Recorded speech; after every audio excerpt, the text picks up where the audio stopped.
noches. Airambo, Buenas noches. Presente, doctor. ¿cuáles son las manifestaciones más importantes de la pericarditis? El dolor, los cambios electrocardiográficos y el frote pericárdico. Falta uno. Y el derrame pericárdico. Ok. Cárdenas. Doctor, buenas noches. Buenas noches. ¿Cómo es el dolor de la pericarditis? El dolor en la pericarditis, doctor, es un dolor de tipo agudo y también es punzante. Se da en el centro o en el lado izquierdo del pecho. Se puede confundir con un infarto agudo de miocardio, que sería un típico, como usted dijo, retroesternal, que se irradia hacia el cuello izquierdo y va a O sea, empeorar ¿usted tiene un cuando... cuello derecho también? No, doctor, es hacia el lado Entonces, izquierdo, hacia el lado izquierdo del cuello. no. Cuando se va a acostar el paciente, va a empeorar el dolor, doctor. Y también va a aumentar con el ruido, con la posición cuando ah, No me convence, doctora, más o menos. Una ya, pregunta tan fácil. Cueva. Cueva Cardeña. Buenas noches, doctor. Presente. Buenas noches. ¿Cómo es el dolor de la pericarditis? Bueno, se puede confundir con una... Bueno, es opresivo, retroesternal, pero a diferencia de una isquemia, bueno, el dolor cesa cuando está sentado, ¿no? Ahora el otro dolor se puede irradiar a trapecios y, bueno, a ver... no es Una lo que me pregunta recuerdo. tan sencilla, más o menos, casi. He hecho casi lo mismo, solamente que el doctor Cárdenas no dijo que se irradiaba trapecio, sino al cuello izquierdo, dice. Él tiene dos cuellos, dice. Uno derecho y otro izquierdo. Es sencillo, si es opresivo, retroesternal, es invalidante. Se irradia trapecios. Empeora cuando el paciente en decúbito dorsal, como dijo el doctor Cárdenas. Mejora cuando el paciente se sienta, como dice el doctor Cueva. Y también se relaciona con los movimientos respiratorios. Se incrementa con la inspiración, porque puede estar asociado a pleuritis. Peter Guillén. Presente, doctor. Buenas ¿Cuáles noches. son los cambios electrocardiográficos de la pericarditis? Ya, doctor. Hay una elevación del segmento ST que es aguda y difusa y que se afecta a 2 a 3 derivaciones. Era desde B2 hasta B4. También había una elevación del segmento ST que era con una concavidad hacia arriba que se diferenciaba de un infarto de miocardio que también era elevación con ST, pero era convexo. También había escaso infradesnivel, también había ausencia de espejo, pero a veces habían ABR y B1. No había compromisos de complejos QRS, no hay complejos, no hay Q patológicos, no hay amputación de ondas R, tampoco disminuían de amplitud las ondas R. Ahora, las segmentos ST elevado descendían después de días a semanas. Y también recién podrían aparecer las ondas T negativas que podrían durar varios años hasta incluso toda la vida. Doctor, tiene que aprender a hablar en presente, ¿no? Podría, habría, sería, había. Esos son los cambios que hay, doctor. Está bien, pero tiene que aprender a expresarse, ¿ah? La Torre. Presente, doctor. ¿Qué cambio electrocardiográfico se añade cuando hay derrame pericárdico importante?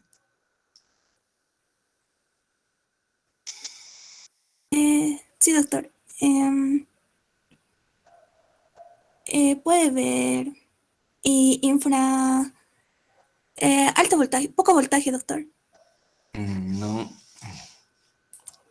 Alternancia pregunta eléctrica. regalada, doctora. Moreno, Doctor, buenas noches. buenas noches. Usted, doctor Moreno, no está matriculado, ¿eh? No figura en la lista.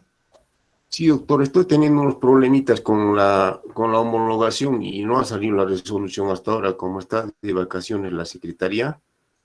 Entonces, en los Bueno, no primeros sé días de cómo enero va a ser. arreglarás un problema, doctor. Sí, doctor, por favor, le voy a suplicar. Ya que cambio electrocardiográfico se añade cuando hay Va a haber, derrame pericárdico importante. va a haber lo que se conoce la alternancia eléctrica, doctor, ¿En qué consiste eso? que va a haber en mm, en algunos QRS va a haber alto voltaje y en otros va a haber menor voltaje, ¿no? Eso se llama la alternancia eléctrica. ¿Cuándo dicen que hay complejo de bajo voltaje? Cuando el QRS tiene baja amplitud en algunos, ¿Pero en cuánto? algunos, el valor, no recuerdo, doctor, el valor. Tiene que recordar, pues si no, ¿cómo? Ya, Más o doctor. menos igual. Ya. Pero es sencillo. Cuando la amplitud del complejo QRS en precordiales es menor de 10 milímetros, o sea, 10 cuadraditos, y en las derivaciones de los miembros es menor de 5. Pinto, Ya, Armata. doctor. Presente, doctor.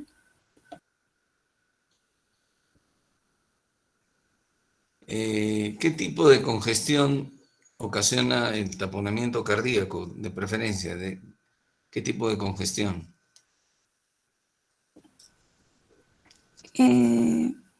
El taponamiento cardíaco, congestión, ¿A qué lado afecta? ¿Al izquierdo o al derecho la congestión? al derecho, ¿Estás segura? sí. ¿Por qué? Porque básicamente va a ser porque Y ya, doctora, le achuntó como el burro flautista. No sabe por qué. Porque las presiones de fin de diástole se elevan en la misma magnitud, tanto en el lado izquierdo como en el derecho. Pero esta elevación, que no es muy importante para el lado izquierdo, resulta muy importante para el lado derecho. Y por lo tanto, ¿qué manifestaciones tendría, doctora, el paciente? en caso del taponamiento cardíaco, doctor, va a haber una ingurgitación yugular, puede haber hepatomegalias. Bueno, Claro, esos son básicamente signos de congestión venosa manifestación. sistémica. Rivera, Soto. ¿Soto o Sota? Presente, doctor. Sota. Ya, Rivera, Sota. Ya. Presente. Para descongestionar el hígado y disminuir los edemas, ¿sería correcto usar diuréticos en el taponamiento cardíaco? No, doctor. ¿Por qué no?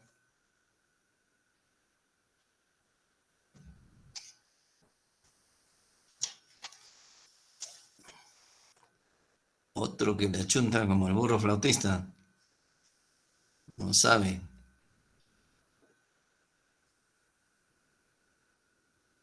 Vargas Mezco.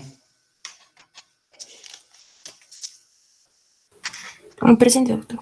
¿Por qué no sería correcto usar diuréticos para reducir la congestión venosa sistémica y el edema en un paciente con taponamiento cardíaco? Porque el gasto cardíaco está bajo, doctor. No.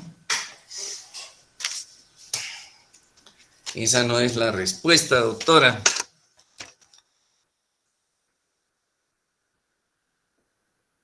¿Qué ocasiona el uso de diuréticos a nivel del corazón?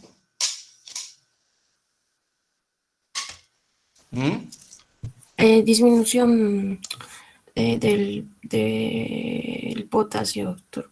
Si es que... A nivel del corazón, doctora, ¿le disminuye el potasio? ¿Qué le pasa? O sea, miren, hasta ahora no saben por qué usan diuréticos en insuficiencia cardíaca. ¿Por qué usan diuréticos en insuficiencia cardíaca? Cualquiera. Disminuye la precarga, doctor. Por supuesto, pero doctor. Reduce la precarga. ¿Cómo está la precarga en un paciente con taponamiento cardíaco, doctora Vargas? Doctora Vargas. Ha aumentado, doctor. Claro, por eso está bien jaladita en su oral. No ha dado ningún oral bien, doctora. Ningún oral ha dado bien, doctora. Ninguno, ni siquiera más o menos. La precarga está reducida, pero doctora, en un paciente con taponamiento cardíaco. Y si usted le pone diurético, empeora la situación, va a reducir más aún la precarga. ¿Y qué es la precarga, doctora Vargas? Disculpe que la moleste, pero quiero saber cuál es su nivel. ¿A qué se refiere cuando usted habla de precarga? ¿Qué concepto de fisiología, doctora? Es la sangre que llega al corazón, doctor. ¿Quién sabe qué es precarga? ¿Nadie sabe qué es precarga? ¿En séptimo ciclo nadie sabe? Doctor, ¿es el volumen telediastólico? Más o menos. Está en relación al volumen de fin de diástole, por supuesto. Es la tensión de la pared al final de la diástole. Eso es precarga. Y eso está determinado en gran parte por el volumen de fin de diástole. Así que, doctores, vean su realidad, ¿eh? Vean su realidad. O sea, pueden aprobar el curso, pero están en séptimo ciclo y no saben qué es precarga.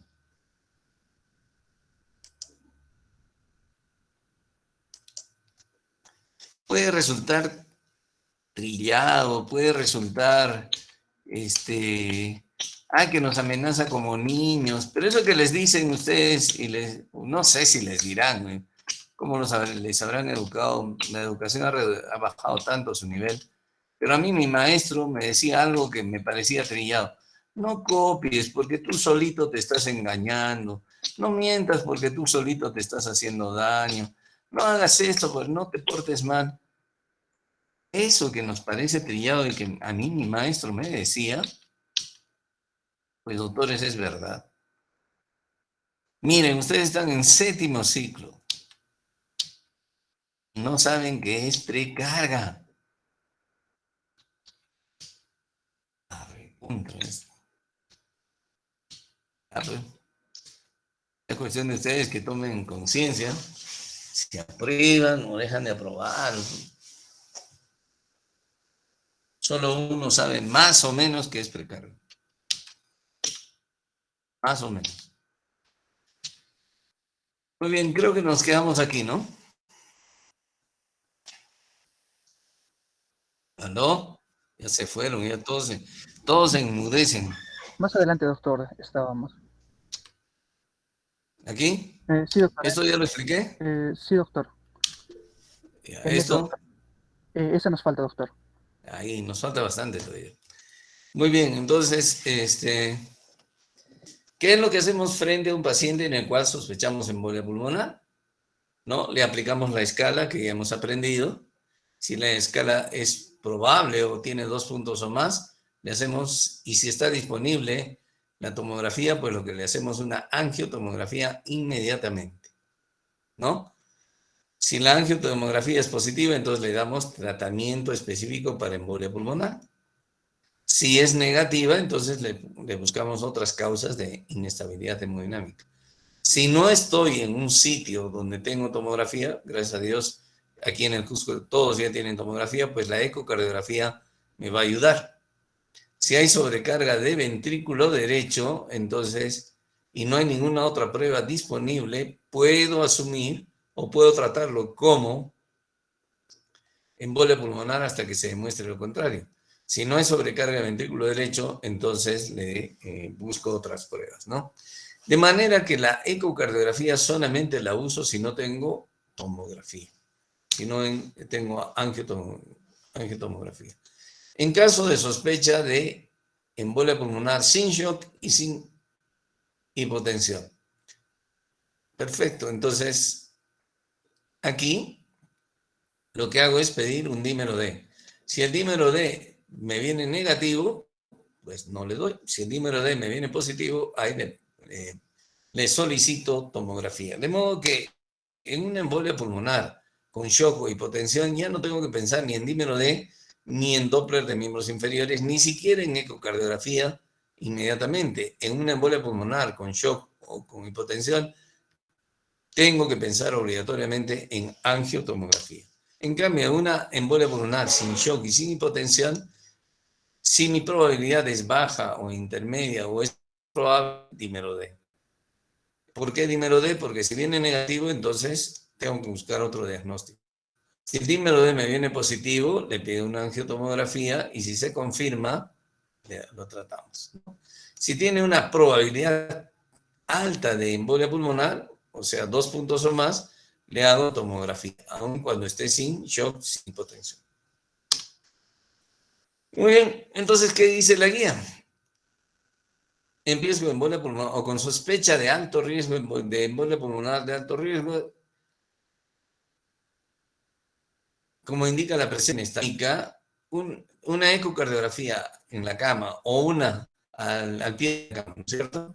O una angiotomografía de emergencia, dependiendo de la disponibilidad y de los recursos, se recomienda para el diagnóstico. En otras palabras, tengo un paciente chocado, con compromiso hemodinámico y mi sospecha es embolia pulmonar, tengo que pensar en angiotomografía, ¿sí? E inmediatamente tengo que empezar la anticoagulación y posteriormente probablemente tenga que empezar la trombolisis de este paciente.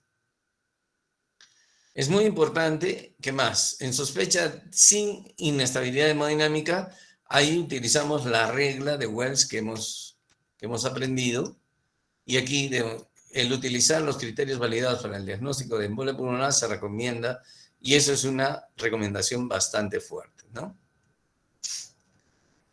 El diagnóstico estratégico nos va a esta regla nos va a servir para el diagnóstico, para la estrategia diagnóstica del paciente, y el dímero D lo solicitamos siempre y cuando el paciente tenga una embolia pulmonar sin compromiso hemodinámico y con una posibilidad baja o intermedia de embolia pulmonar. Ahí le pedimos dímero D.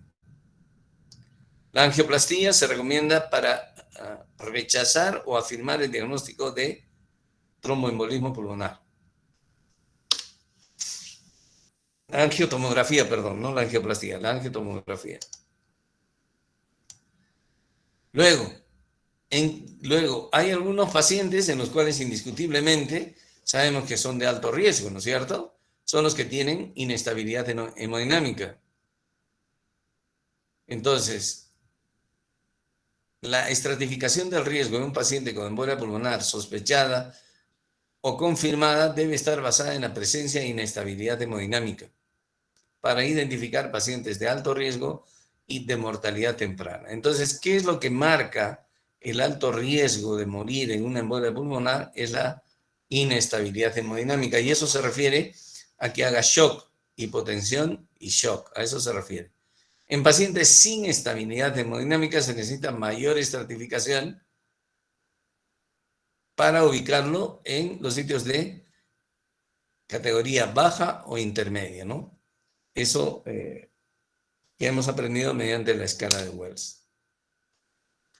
Muy bien, en los pacientes que se encuentran con compromiso hemodinámico con embolia pulmonar invasiva, hay que darle soporte hemodinámico y ventilatorio. Se recomienda 500 mililitros endovenoso en forma cautelosa en pacientes con índice cardíaco bajo y presión sistólica normal. Para los pacientes que tienen compromiso hemodinámico, la norepinefrina es el medicamento de elección. Dobutamina y dopamina en pacientes con bajo gasto cardíaco y presión arterial normal. El oxígeno es importante para mantener una saturación de oxígeno adecuada. La anticoagulación. Entonces, ¿con qué hacemos la anticoagulación? En Europa prefieren el Fondaparinux.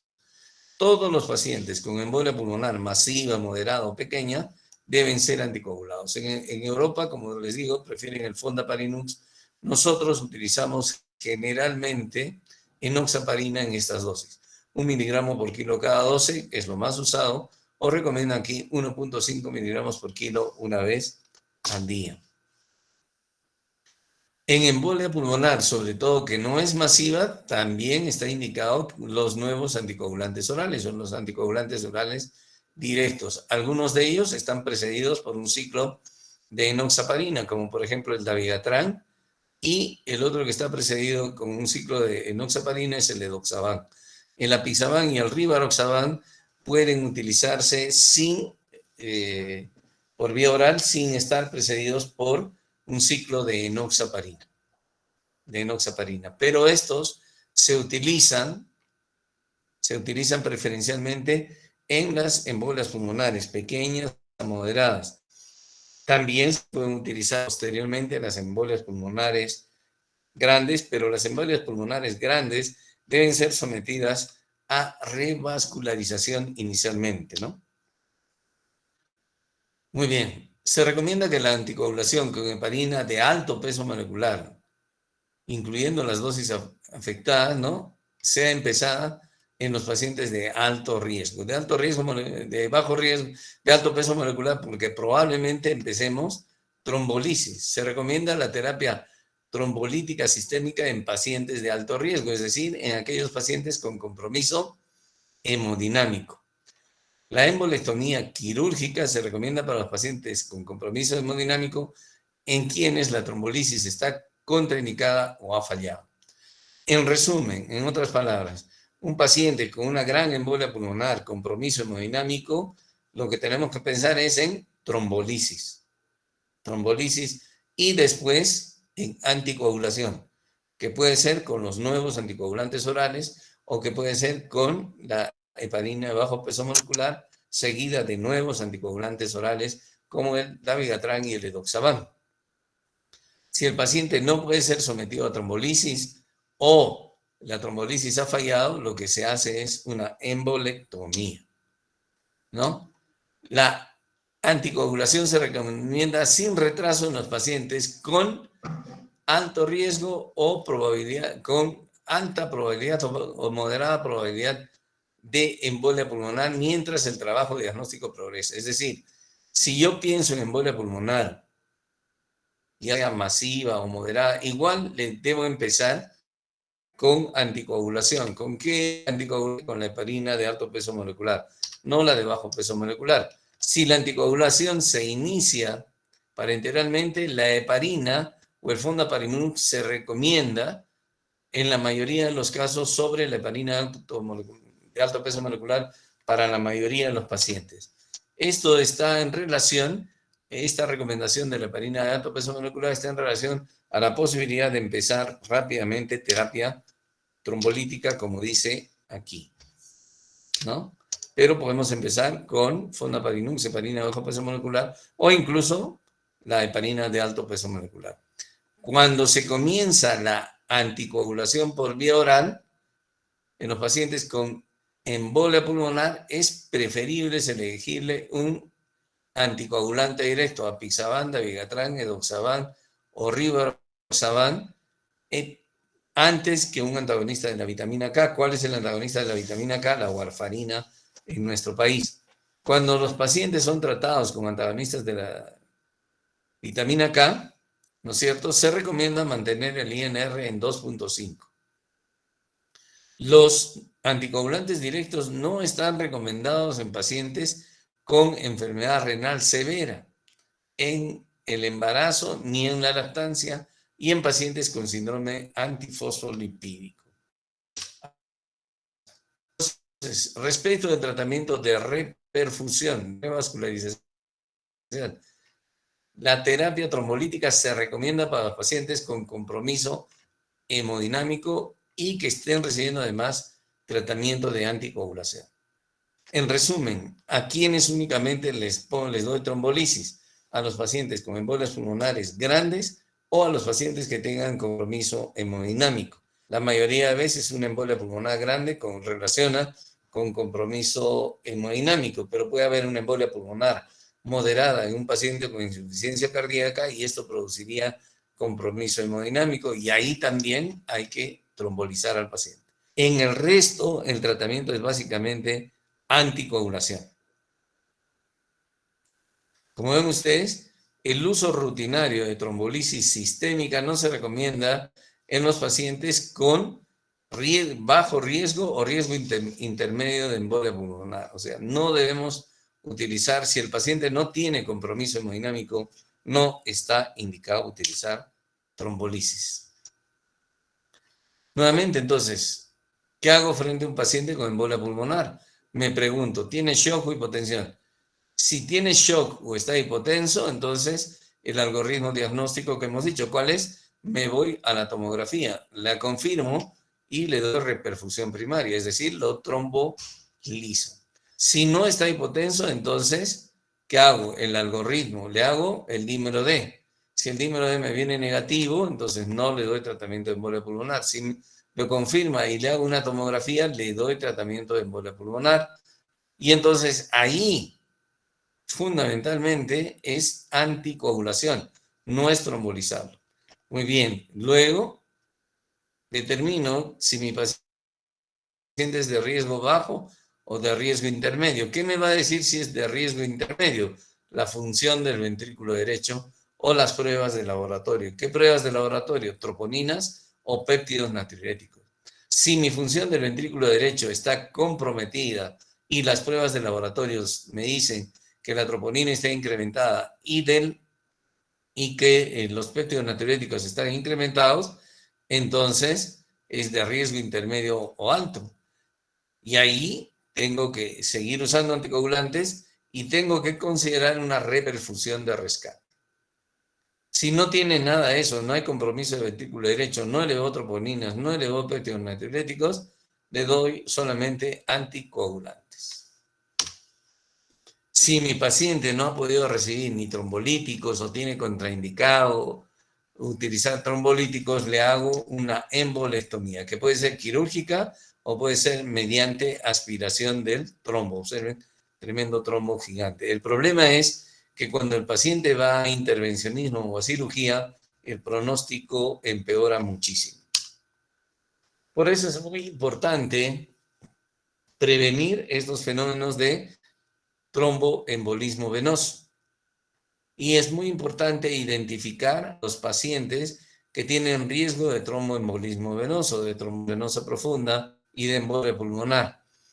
¿Qué condiciones debemos tener en cuenta? La cirugía general de alto riesgo, la cirugía torácica, la cirugía de cáncer, el reemplazo total de la cirugía, la neurocirugía para tumor cerebral, la cirugía ática, pacientes críticamente enfermos.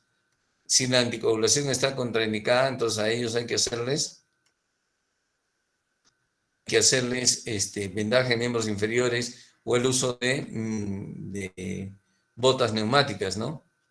En todos ellos, entonces hay que utilizar dosis bajas, ya sea de heparina de bajo peso molecular, de heparina de alto peso molecular, e incluso se puede utilizar dosis bajas de los nuevos anticoagulantes orales. Por eso es muy importante evaluar correctamente la situación en estos pacientes. Es muy importante ver qué se le puede ofrecer al paciente y es muy importante pensar en la embolia pulmonar. En resumen, entonces, embolia pulmonar con compromiso hemodinámico, igual tomografía, igual trombolisis. Embolia pulmonar sin compromiso hemodinámico, igual evaluar el riesgo del paciente. Ecocardiografía, tomografía, anticoagulación solamente y exámenes auxiliares. Y de bajo riesgo, simplemente anticoagulación. Si tienen alguna pregunta hasta ahí, con todo gusto. Doctor, buenas noches. Tengo una... ¿A qué se debe que en Europa se utilice el fondaparinux y aquí en Perú se utilice el enoxaparina? ¿Hay alguna diferencia de por qué Es las escuelas. Los europeos,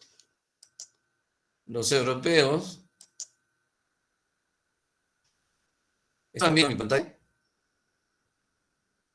Sí, doctor. ¿Esto están viendo? Sí, doctor. Cardiopatía congénitas, ¿no?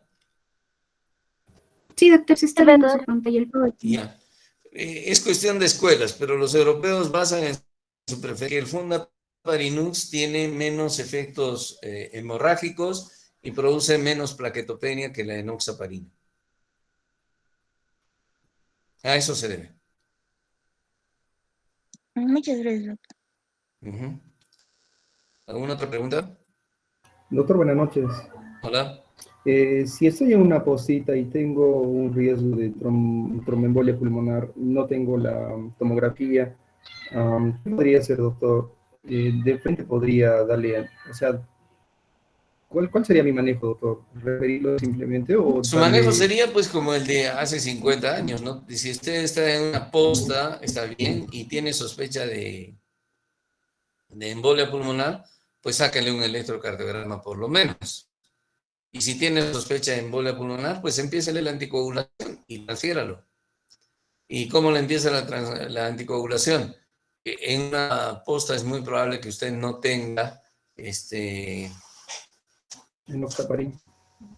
enoxaparina, pero de repente tiene heparina de alto peso molecular, ¿no es cierto? La heparina común y corriente, revisa su libro, su mataburro, y le pone por lo menos la primera dosis de heparina de alto peso molecular y con eso lo manda, hasta que se completen los exámenes, porque nada va a perder poniéndole 1 o 2 dosis de heparina de alto peso molecular. No va a perder nada si es que su diagnóstico no es el correcto. Es preferible pecar por exceso que pecar por defecto. Pero en este mismo caso, definitivamente no usaría trombolíticos. ¿Cómo va a usar trombolíticos si usted no está no está seguro de si le pulmonar? Otra la causa del compromiso hemodinámico del paciente puede hacer que usted considere una posibilidad como diagnóstico la embolia pulmonar, pero el trombolítico ya tiene un problema muy diferente del anticoagulante. Su pregunta es muy buena. ¿Por qué? Porque me da pie para decir que existe, cuando uno utiliza un trombolítico, existe el riesgo de que el paciente se muera por una hemorragia cerebral. Y hay un estudio famoso por esto, no me acuerdo el nombre en este momento, el estudio, no me acuerdo, en ese estudio, no me acuerdo el nombre, PACE, el estudio PITO. En ese estudio se demuestra que el riesgo de utilizar trombolíticos en pacientes con embolia pulmonar sin compromiso hemodinámico es mayor que el beneficio. Usted me podría decir, pero yo le estoy preguntando del que tiene compromiso hemodinámico. Una embolia pulmonar y es otra causa del compromiso hemodinámico, no es aconsejable ponerle un trombolítico a ciegas. Por eso es que le digo, póngale su anticoagulante y lo manda para que se confirme su diagnóstico. Si su diagnóstico se confirma, usted no corrió el riesgo de ponerle un trombolítico que lo puede matar por una hemorragia cerebral. Y si su diagnóstico se confirma, usted lo transfirió para que le den el tratamiento adecuado de trombolisis. ¿Y hasta cuándo se puede trombolizar? Eso es otra cosa. A diferencia del infarto agudo del miocardio, en la embolia pulmonar se puede trombolizar hasta 14 días después, hasta 2 semanas después. Entonces, no hay prisa por usar trombolisis. Usted no está seguro que tiene embolia pulmonar. ¿Está claro? Sí, doctor, claro. Muchas gracias. Ok. Porque el trombolítico puede matar al paciente provocándole una hemorragia cerebral.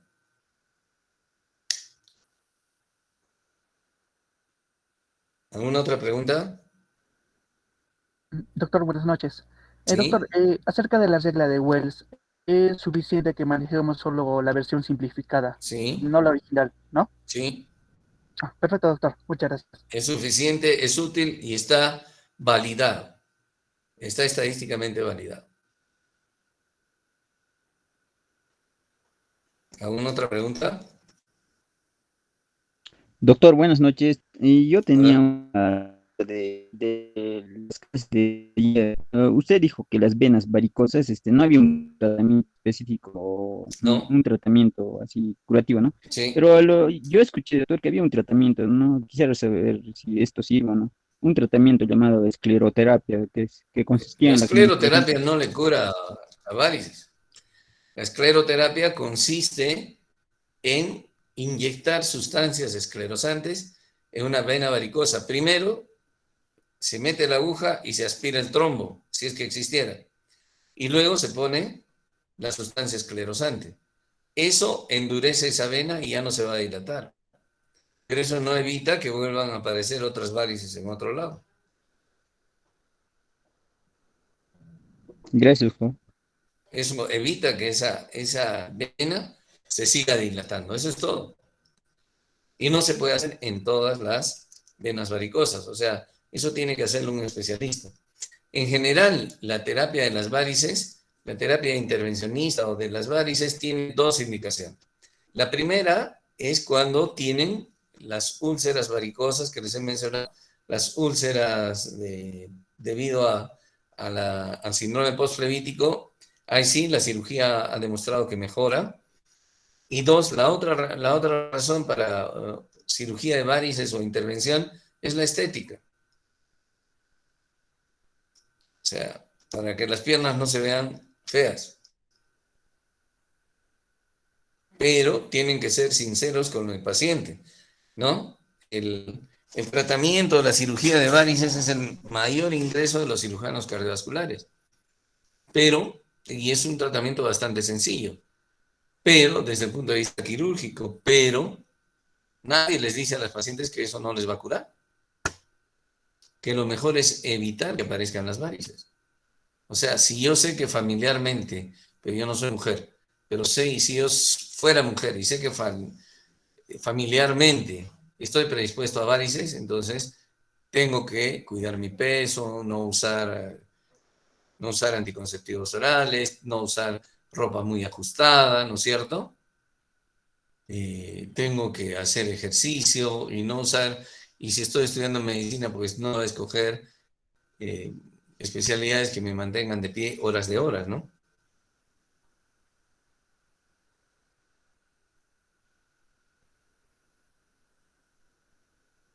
¿Alguna otra pregunta?